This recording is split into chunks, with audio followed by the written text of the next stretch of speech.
할렐루야. 다시 한번 우리 박수 부탁합니다. 그리고 또 우리 주님께 영광의 박수 올려드리겠습니다. 아멘.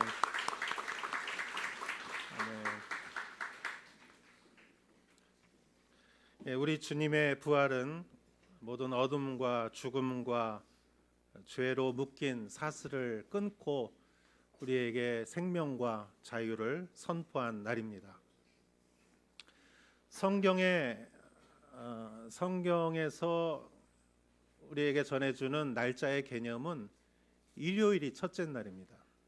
일요일이 첫째 날, 그리고 월, 화, 수, 그래서 토요일이 마지막 날이죠.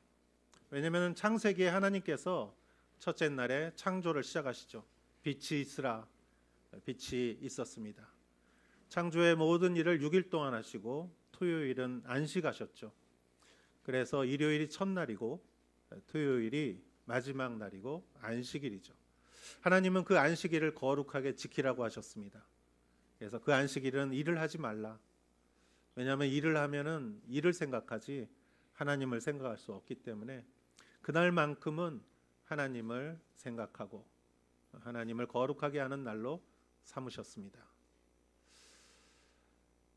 오늘 성경에 보면은 안식 후 첫날이라는 말씀이 나옵니다. 예수님께서 십자가에 달려 돌아가시는 3일 동안 이스라엘 사람들에게 있어서 중요한 두 가지 날이 있었습니다.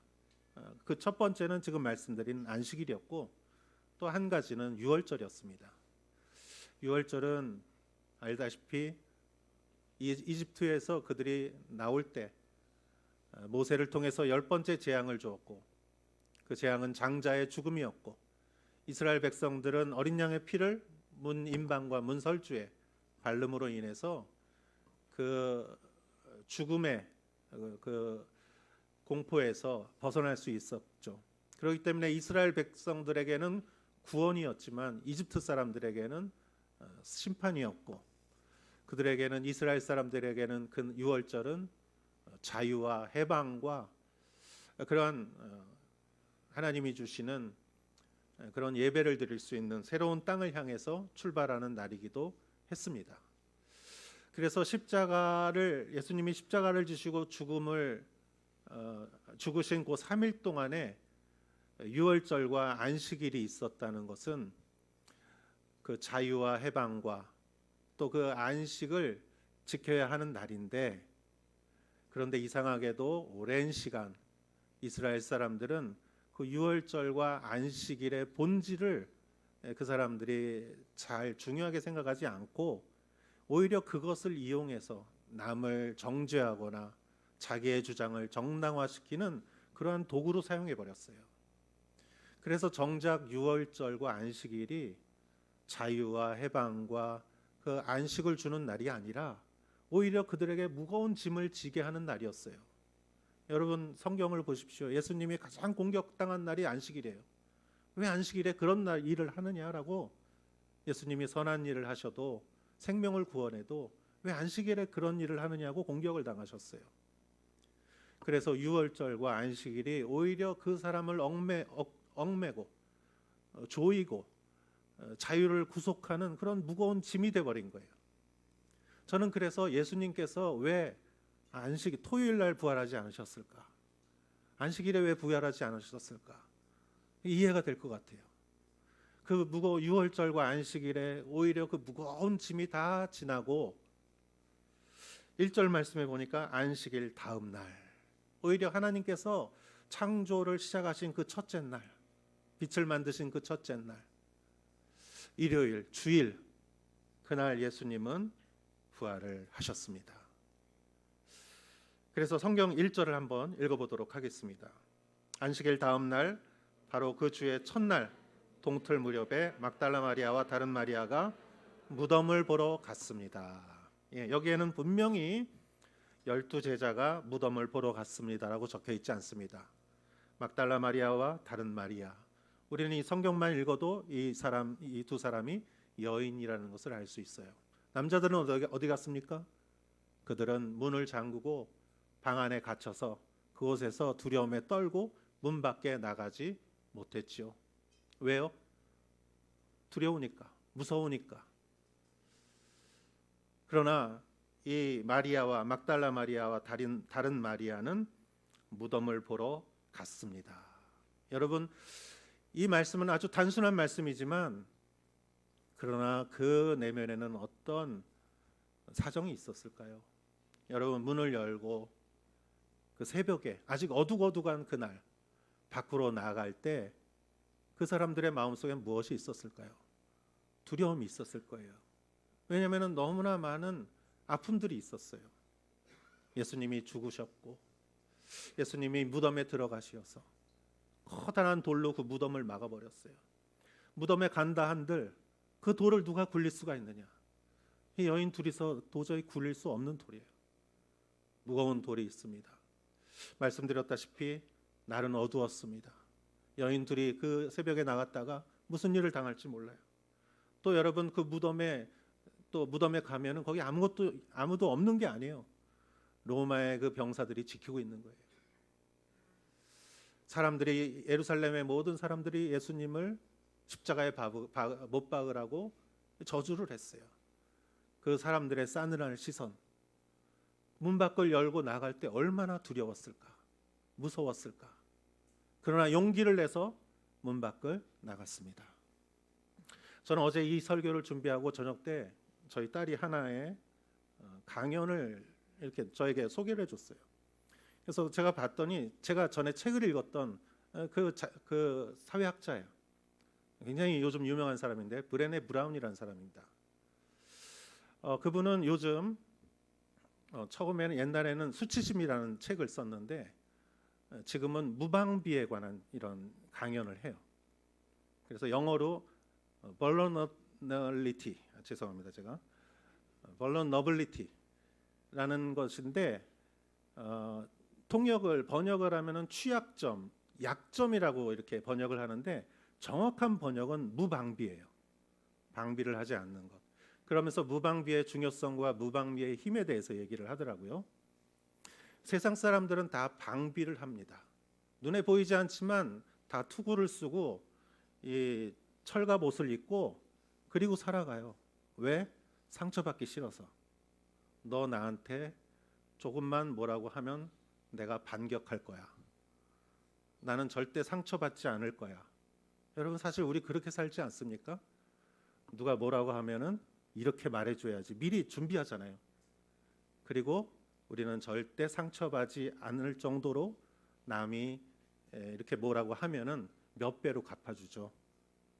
그렇게 갑옷을 입고 살아가요. 근데 그분이 주장하는 것은 그러나 갑옷을 입으면은 상처를 받지 않지만 그러나 동시에 갑옷을 입으면 절대 사랑할 수 없다.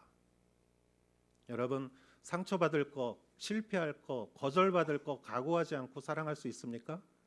내가 누군가를 사랑할 때, 친절한 말을 할 때 그 사람이 나한테 오히려 차갑게 대할 수 있어요. 그럼 내가 상처받죠. 아야, 처음부터 이 말 하지 말 걸 그랬겠죠. 그러나 상처받을 각오를 하지 않으면은 절대 사랑할 수 없다. 부부도 마찬가지죠. 부부도 내가 먼저 미안하다고 말했을 때 저쪽에서도 미안하다고 같이 해주면 좋지만 뭐가 미안한데 이러면은 괜히 말했다라고 생각하잖아요. 웃으시는 분들은 다 경험이 있으신 것 같아요. 그래요, 다 갑옷을 입고 삽니다. 그러나 우리가 정말 생애를 마치고 그 시절이 정말 좋았지라고 정말 보석과 같이 우리가 생각하는 날은 다 무방비로 인간을 대했던 시기다. 우리의 정말 소중한 것은 무방비의 상태에서 얻을 수 있다. 사랑도 우정도 우리의 소중한 모든 것들은 그런 것에서 얻을 수 있다라는 그런 강연이었어요. 그러면서 제가 이렇게 보면서 제자들과 이 여인들을 생각해 봤어요. 제자들은 방비를 했습니다. 방문을 걸어 잠그고 꼼짝 않고 그곳에서 나오지 않았습니다. 그러나 여인들은 문을 열고 너무나 두렵지만 문을 열고 예수님을 사랑했기에 밖으로 나왔고 모험을 했습니다. 상처받을 각오를 하고 밖으로 나간 것이죠. 여러분, 제자들이 나갔어야 합니다. 왜? 예수님께서 미리 예언을 하셨어요. 마태복음 7장 17장 23절을 보면 이렇게 써 있습니다. 읽어보겠습니다. 그리고 그들이 인자를 죽일 것이다. 그러나 인자는 3일 만에 살아날 것이다. 그러자 제자들은 큰 슬픔에 잠겼습니다. 예수님께서 십자가를 지시기 이전에 이미 십자가를 예언하셨습니다. 그들이 인자를 십자가에 못 박아 죽일 것이다. 그러나 인자는 3일 만에 살아날 것이다. 분명히 말씀하셨어요. 3일 만에. 그러나 제자들은 큰 슬픔에 잠겼다. 3일 만에 살아날 것이다 라는 말은 들리지가 않았어요. 죽을 것이다 라는 말만 들렸어요. 그래서 두렵고 걱정을 했지요. 제자들이 이 말씀을 기억했다면 금, 토, 일, 일요일 아침에 제자들은 문 밖을 나갔어야 했습니다. 그러나 그들은 상처받기 싫었습니다. 그들은 용기가 없었습니다. 그러나 문을 열고 나갔던 여인들을 주님은 보호해 주십니다. 2절 말씀 읽어보겠습니다. 그런데 갑자기 큰 지진이 일어나더니 주의 천사가 하늘에서 내려와 돌을 굴려내고 그 돌 위에 앉았습니다. 할렐루야. 여러분, 무덤에 있는 큰 돌을 어떻게 했어요? 하나님께서 천사가 하늘에서 내려와 돌을 굴려내고 그 돌 위에 앉았습니다. 우리가 주님을 사랑하는 열정으로 우리가 비록 상처받는다 할지라도 내가 무방비의 용기를 내서 내가 다가갈 때 주님께서는 그 모든 막힌 돌을 다 옆으로 치워주시는 주님이신 줄 믿으시기 바랍니다. 3절 말씀 읽어보겠습니다. 그 천사의 모습은 번개와 같았고 옷은 눈처럼 희었습니다. 아멘. 이것은 지상에서 볼 수 없는 모습이었어요.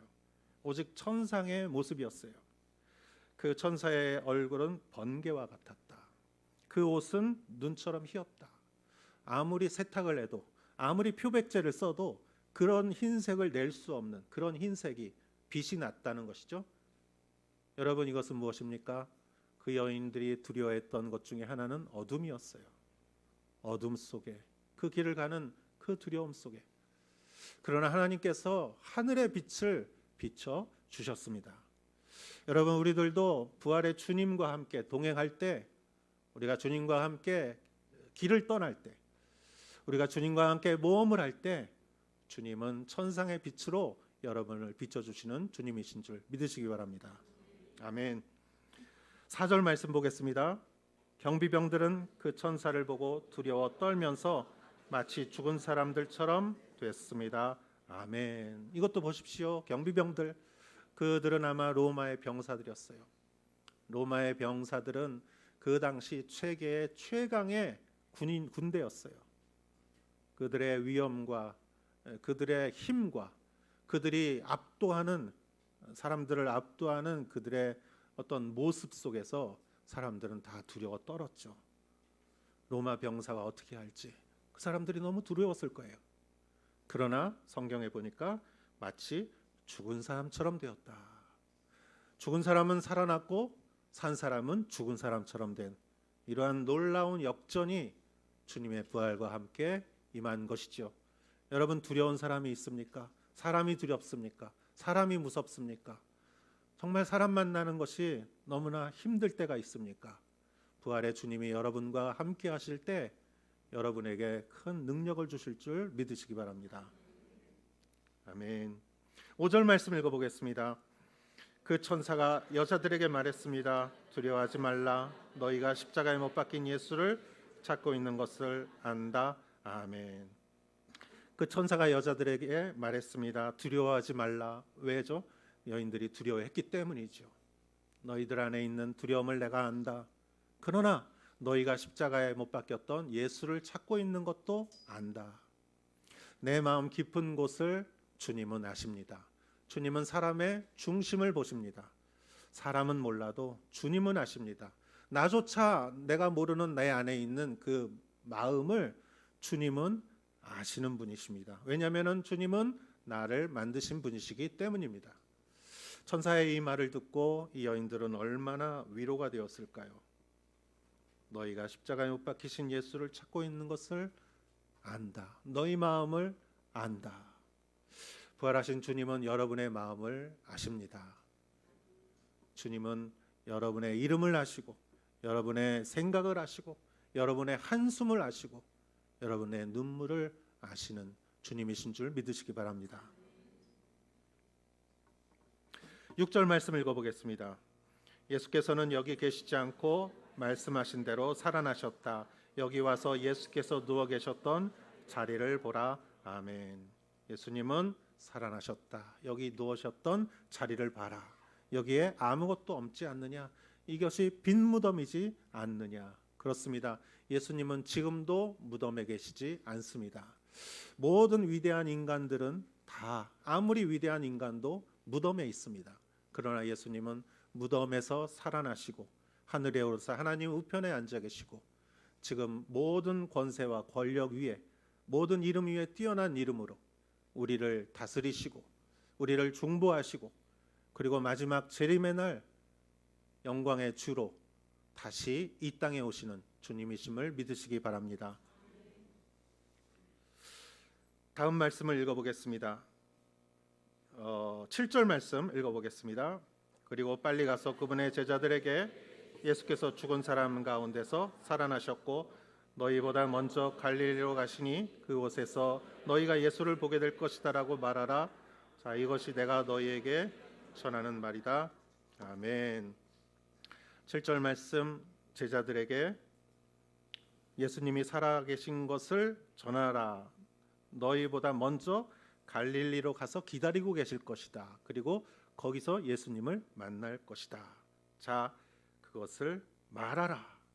그것을 말하라.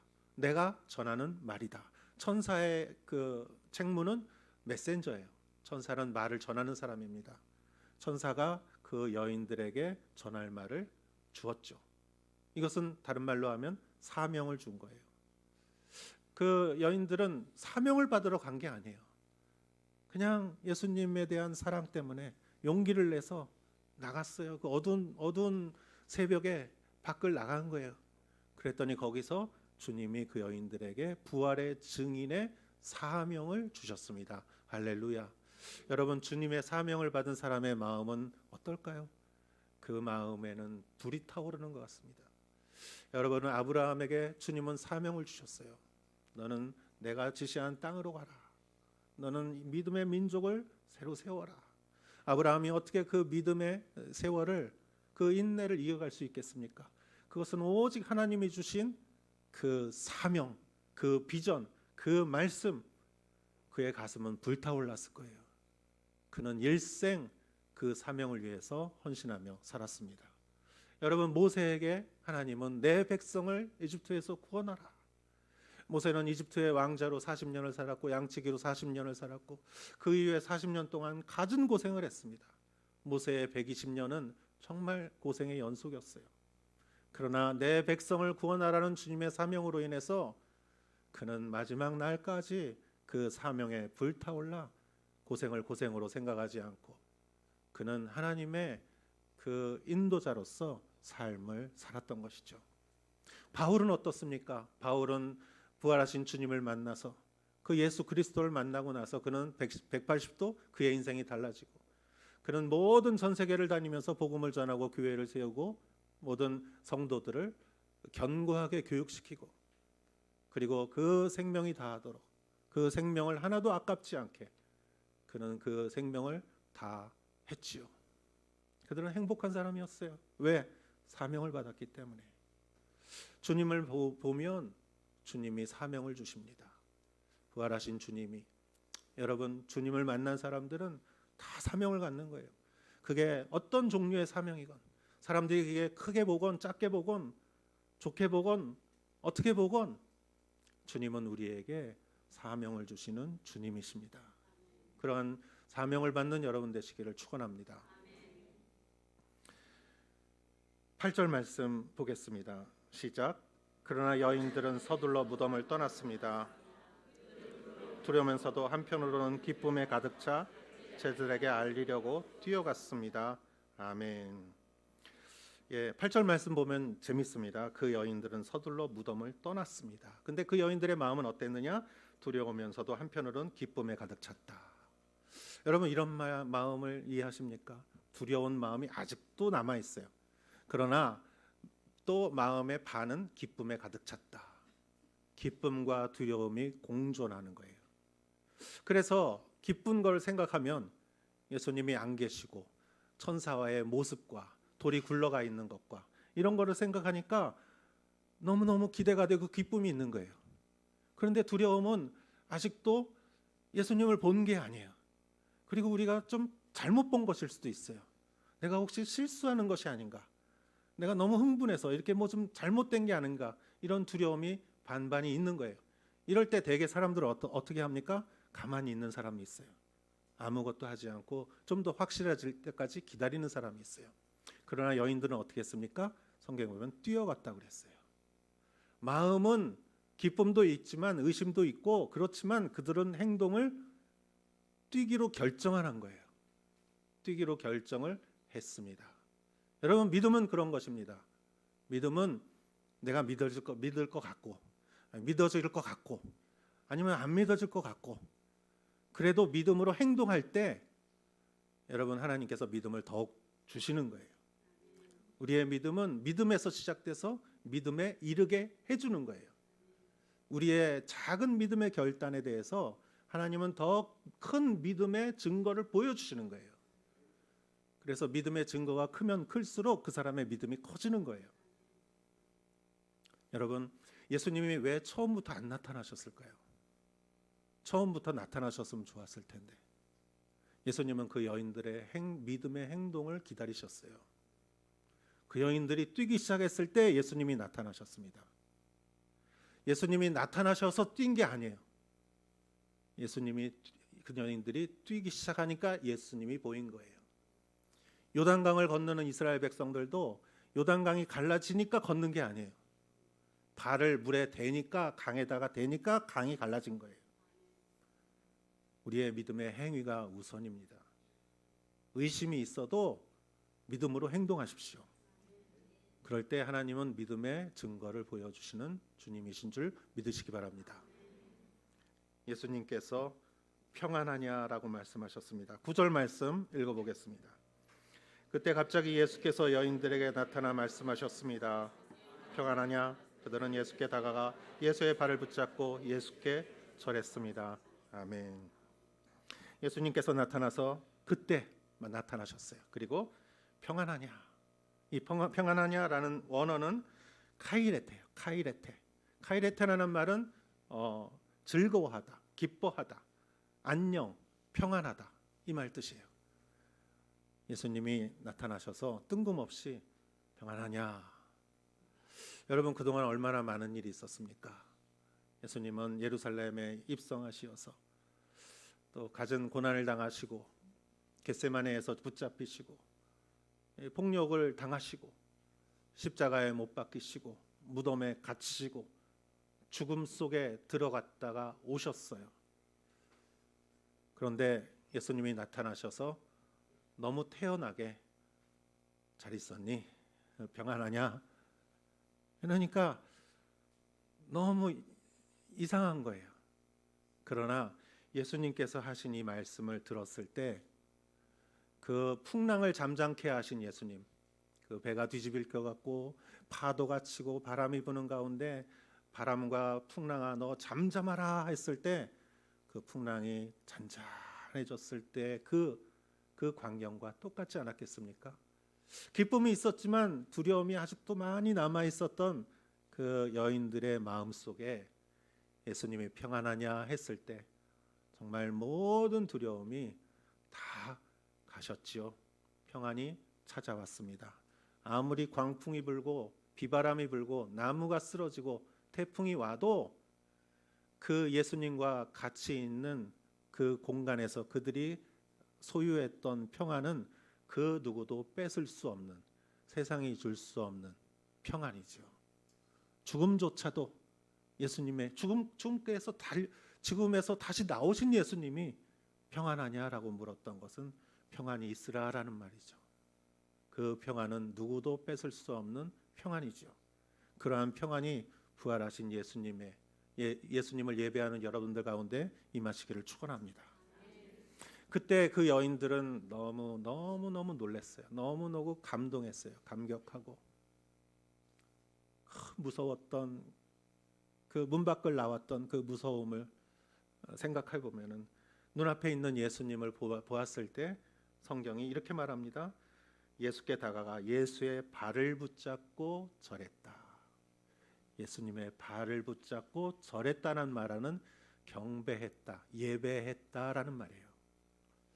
여러분, 우리의 예배는 부활하신 예수님에 대한 예배입니다. 여러분, 우리는 십자가에 달리신 예수님을 예배하기도 합니다. 그러나 우리는 또한 부활하신 예수님을 예배하기도 하는 것이에요. 우리의 예배는 이 여인의 예배와 같아요. 서울의 온누리교회는 예배당 안에 십자가가 없습니다. 건물 위에는 십자가가 있어요. 밖에서 볼 때는 십자가가 있어요. 그러나 안에 왔을 때는 여긴 십자가가 없어요. 거기에는 뜻이 있습니다. 밖에서 볼 때는 십자가에 달리신 예수님을 우리가 교회를 향해서 가는 거예요. 그러나 우리가 이곳에서 예배드리는 것은 부활하신 예수님을 예배하는 거예요. 부활하신 예수님. 그래서 일부러 십자가가 없는 거예요. 십자가가 중요하지 않기 때문에 그런 것이 아니에요. 근데 우리 오사카 온누리교회는 왜 십자가를 달았느냐? 그것은 일본이 너무 교회가 없으니까, 십자가가 없으면 잘못 생각할 수 있으니까. 그래서 우리는 여기 다른 것이에요. 이걸 달았느냐 안 달았느냐가 중요한 것이 아니라 우리는 부활하신 예수 그리스도를 예배하는 것이다. 여러분, 이 시간에 우리는 부활하신 예수님을 예배하는 것입니다. 예수님의 발을 붙잡고 그 골고다 언덕을 오르셨던 발, 그 못 박히신 발, 그러나 다시 살아나셔서 내 앞에 평안을 주시는 예수님의 발, 그 발을 잡고 우리는 예배드리는 것이죠. 10절 말씀 읽어보겠습니다. 그러자 예수께서 그들에게 말씀하셨습니다. 내가 가서 내 형제들에게 갈릴리로 가라고 전해라. 그곳에서 그들이 나를 만날 것이다. 아멘. 예수님이 한 번 더 말씀하십니다. 두려워하지 말라. 두려워하지 마십시오. 어떠한 일이 있다 할지라도 두려워하지 마십시오. 그리고 내 형제들에게, 제자들에게 갈릴리로 가라고 전하라. 예수님은 그래서 마태복음 28장 뒷부분에 보면 갈릴리에서 제자들과 만나죠. 그리고 제자들에게 지상 명령을 하시고 예수님은 제자들을 떠나십니다. 이 여인들은 이 예수님의 부활의 소식을 듣고 그 증인으로서 이 증거를 하죠. 여러분, 기쁨은 감출 수가 없는 것이고 기쁨은 전염되는 것입니다. 이 부활의 기쁨이 제자들을 통해서 온 교회에 전해졌고 이 교회는 2000년 동안 이 기쁨을 전해왔습니다. 부활하신 예수님을 예배할 때 그 예배를 드리는 사람에게는 기쁨과 생명이 부어집니다. 수많은 사람들이 부활을 증언했습니다. 여러분, 오늘 우리가 이 예배당을 나갈 때 이 두 여인의 심정으로 나가시기를 축원합니다. 여러분에게 달걀을 드리겠습니다. 많이 만들었어요. 굉장히 만든 사람들이 수고했어요. 여러분, 이제까지는 달걀 집에 가서 드셨죠? 드신 분도 계실 거예요. 이건 이번에는 드시지 마시고 꼭 누구에게 좀 전해주세요. 거기 부활에 대한 의미와 이게 써 있어요.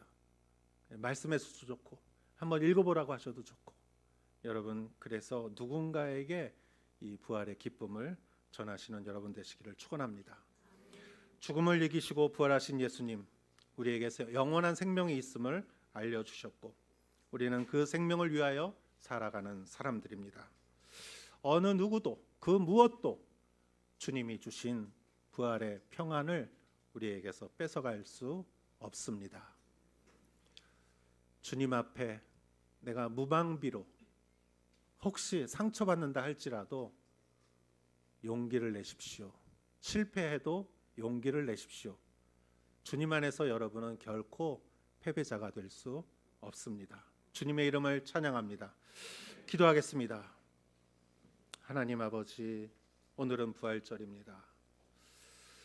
부활의 생명과 기쁨과 평안이 우리 한 사람 한 사람 위에 임하게 하옵소서. 두려움이 사라졌고 어두움이 사라졌고 돌이 사라졌고 로마의 무시무시한 병사들이 사라졌습니다. 하나님, 오직 주님의 평안만이 남았습니다. 세상이 줄 수 없는 그 평안이 우리 성도님들 한 분 한 분 위에 넘치도록 임하게 하옵소서. 예수님의 이름으로 기도하였사옵나이다. 아멘. 우리 다 같이 일어나시어 봉헌 찬송 드리겠습니다.